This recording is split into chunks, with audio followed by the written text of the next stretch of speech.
Welcome to the channel.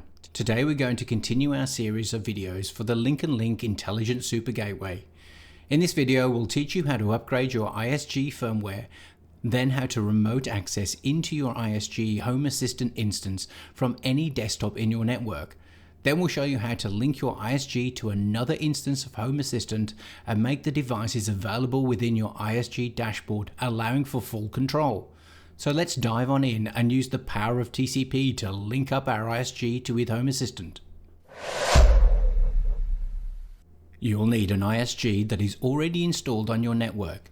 So if you follow through the video in the pop-up above, it should get you up and running. You'll also need your iSG to be running on firmware 20100, but we'll run you through how to upgrade your iSG firmware later in the video. You will also need a USB thumb drive that's formatted to FAT32 or equivalent, and as the file is approximately 200 megabytes in size, any thumb drive should do. Then you'll need a desktop that's also connected to the same network. You'll also obviously need an instance of Home Assistant that's already running on your network, and that's about it. Now the iSG doesn't support over-the-air updates, well at least not yet, but the process is super simple. On your desktop, navigate to the iSG software update site, links in the description. Select version 20100 or higher. Google will advise you that the file is too large to perform a virus scan on the file, but as this is coming directly from Link & Link, you should be fine to download. Press download anyway. Now insert your USB thumb drive into your computer. Press save as. Select your USB thumb drive. Once finished, remove your thumb drive from your computer. Now insert the USB thumb drive into the back of the iSG. On your iSG, press the cog item for the settings in the bottom left-hand corner. Select Firmware Update. The iSG will tell you the version of the firmware that you are running and that the thumb drive has been inserted and prompt you to start updating. Press USB disk inserted, start updating. The iSG will ask you if you want to update the iSG, a service pack or a HA container. Select iSG. The update process should now start and reboot the device once completed. In my case, I'm already running firmware 20100, so the iSG will detect this and not allow any changes, but yours will upgrade successfully. Now since the iSG is already on your network and an instance of Home Assistant, this is effectively a full Home Assistant OS version, and as such it can be accessed external to the iSG panel. Very handy for making changes to your Home Assistant instance without having to type on the panel screen. First we need to know the IP address of your iSG panel. On the iSG, navigate to Settings by pressing the cog in the left-hand menu. Now press Settings. Your iSG will show you the MAC address of your device and the IP address. Make a note of the IP address. On your desktop, in the address bar, type in the IP address of your iSG, then colon and 8123 and press enter. You'll be dropped into the login screen for your Home Assistant. You can now log in with the same login details that you would log into your iSG. Or if you have not set up a new user, then use the user ID of admin and the password of admin, and this will drop you into your home screen. And that's it. You now have remote access into your iSG Home Assistant instance. Now let's say we have a Home Assistant instance running elsewhere on our network, and we would like to be able to view the devices in your iSG dashboard and to be able to control them. Well, that's super simple also.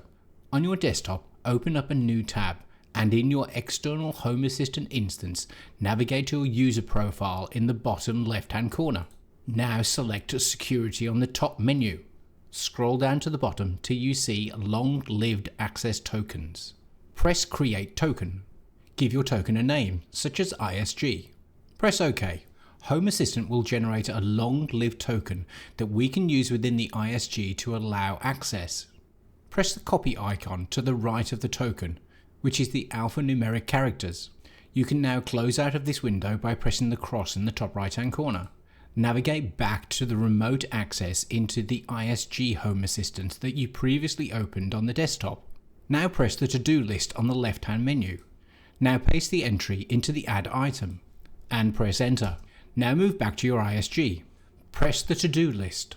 You should now see your long-lived access token listed. Press and hold on the entry until you see the options for Cut, Copy, Paste and Select All. Press Select All, followed by Copy. Now press the back button on the bottom of the screen. Select HA Service. Press Add HA Service.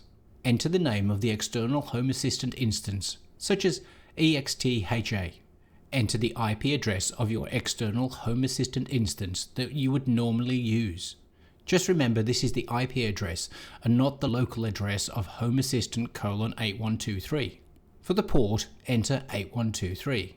Now long press in the user token field until you see Paste appears and select. Press Save.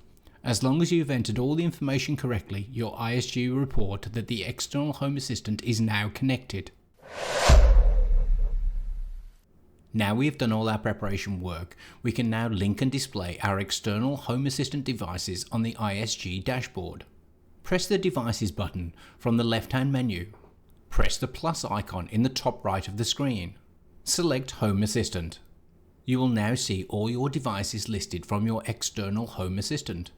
Select a device, in my case Study Right Floor Light. Optionally, select a floor and location. Press Done. The device will now show up in the iSG dashboard and can be controlled.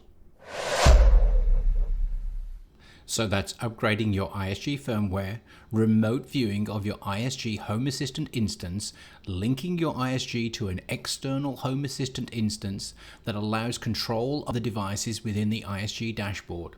Super simple and will allow you a much greater control of your Home Assistant devices. If you'd like to pick up a Link & Link iSG with a $30 off the list price, then check out the discount code in the description. I hope you enjoyed the video, and if you did, then hit that like button, comment and share. And if you want access to similar material, then subscribe and maybe become a member and get early access to material plus other perks. And if I've helped you, then maybe a super thanks or a PayPal donation. It's really appreciated. Until the next one, let's continue to make the iSG as super as it can be.